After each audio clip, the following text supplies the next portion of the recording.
I want to run you through some of the heaviest wipeouts that I've had in my life.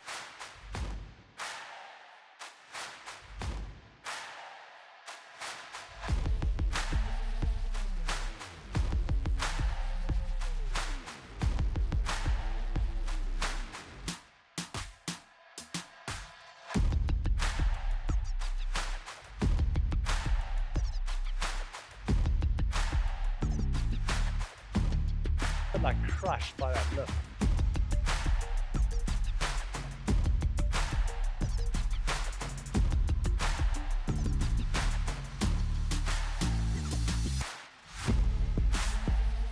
I feel like as a professional big wave surfer, I've been exposed to some really scary situations, and yeah, I was very excited to just share some experiences and stories from the front lines of fear.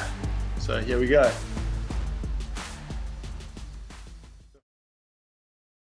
Water was surging into the hole, pushing me back against the back wall. It was pitch black and aerated and bubbles, and I knew like I was in a cave. Pipeline is the most dangerous wave in the world.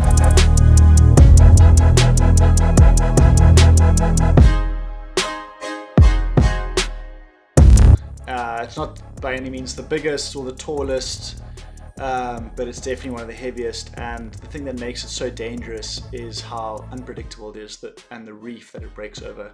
So pipeline, the waves come out of very deep water, travel across the Pacific Ocean, and then there's no continental shelf like that a continent has to slow up the energy. Comes straight out of very deep water and then hits an island. And as it comes into funnel, the energy funnels into pipeline, comes from very deep water into very shallow water. And that the bottom of a pipe is the thing that makes it so dangerous. It's lava rock, and it's very uneven. So you'll get like a slab of lava rock, and then you'll get a hole, or you'll get a cave or an overhang. And different parts of the reef, some parts are very shallow, and other parts are much deeper. And it makes the wave warp and change and do crazy things. And that's one of the reasons why guys like John and Jamie O'Brien and these dudes are like some of the best bow riders in the world, because of how difficult pipe and backdoor is. The thing about pipe is that it's so crowded, and as a foreigner, I always need to surf it on days where it's a bit marginal, because when it's cooking, there's maybe 30-40 like really good local surfers that are kind of getting all the bombs, and then there's like another 60 or 70 professional surfers from around the world trying to kind of get the waves in between, and I often would go out there for like 3 hours and not really catch any waves. So I find myself always surfing out there on slightly marginal days, and this particular day was a very marginal day. There was a bit of wind and backwash on it. I think it was a rising swell, so extra period in the swell, which makes the wave lurch a lot more and be a lot more unpredictable. And this big peak of water came in, and I thought it looked really good, and I paddled into it with all that I had. And as I was kind of knifing the takeoff, that's one thing about pipe, is the takeoffs are like so steep, and from a young age, seeing the takeoff, how steep it is, it opened my eyes to like really what's possible in a big heavy wave. And I remember like it being really steep, but I had it, and then suddenly the wave hit a backwash and the whole wave wobbled, and I lost my fins, and I kind of lost my fins, went over the handlebars, up and over the falls. But as I went up and over the falls, I must have been in a very shallow spot, because I just landed straight on the reef, like really hard. And I remember the wave like hitting the reef super hard, and then tumbling as the wave kind of surged forward, and then tumbling along the reef, and then I went over an edge into a hole. And I remember as I went into the hole, I got pushed under an overhang, and I was like closing my eyes, pinned against the back wall, and I could sense that there was a roof over me.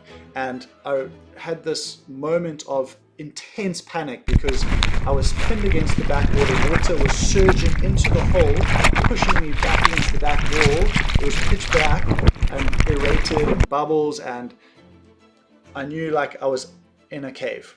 And I was just in my mind, panic hit. I was like, I need to get out of here as soon as possible. And as I was trying to fight the water surging in against me, and I actually reached down and I grabbed my leash for my ankle because my board was still outside the hole, and I followed my leash kind of blind, and I could feel where the hole was, and I pulled myself towards that, and got my hands on the edges of the hole, and I ripped myself out of that hole up to the surface. And yeah, came up, got slammed by another one, and I came up the beach, like I think I was on like the verge of tears. I was so rattled by that, being shoved into a cave.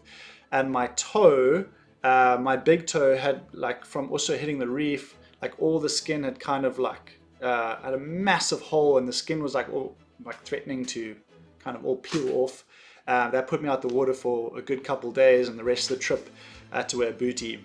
But yeah, just that was probably one of the most panic moments I've ever experienced in the ocean, and never want to be stuck in a hole ever again. There's one thing about being held underwater, and you can kind of relax and let the wave release you, but when there's reef around you and the water is surging and in an underwater cave, it doesn't really get more scary than that. And every time I go back to pipeline now, I've got that in the back of my mind. And I often find surfing a pipe is like just as scary, or sometimes I find it even more scary than surfing at Jaws. Even though the waves are maybe only 10 foot high at pipe, and they can be 50 foot at Jaws, but because that 10-foot wave at pipe is breaking over the most shallow, scary reef, it just makes it, for me, like a very uncomfortable experience every time I surf there.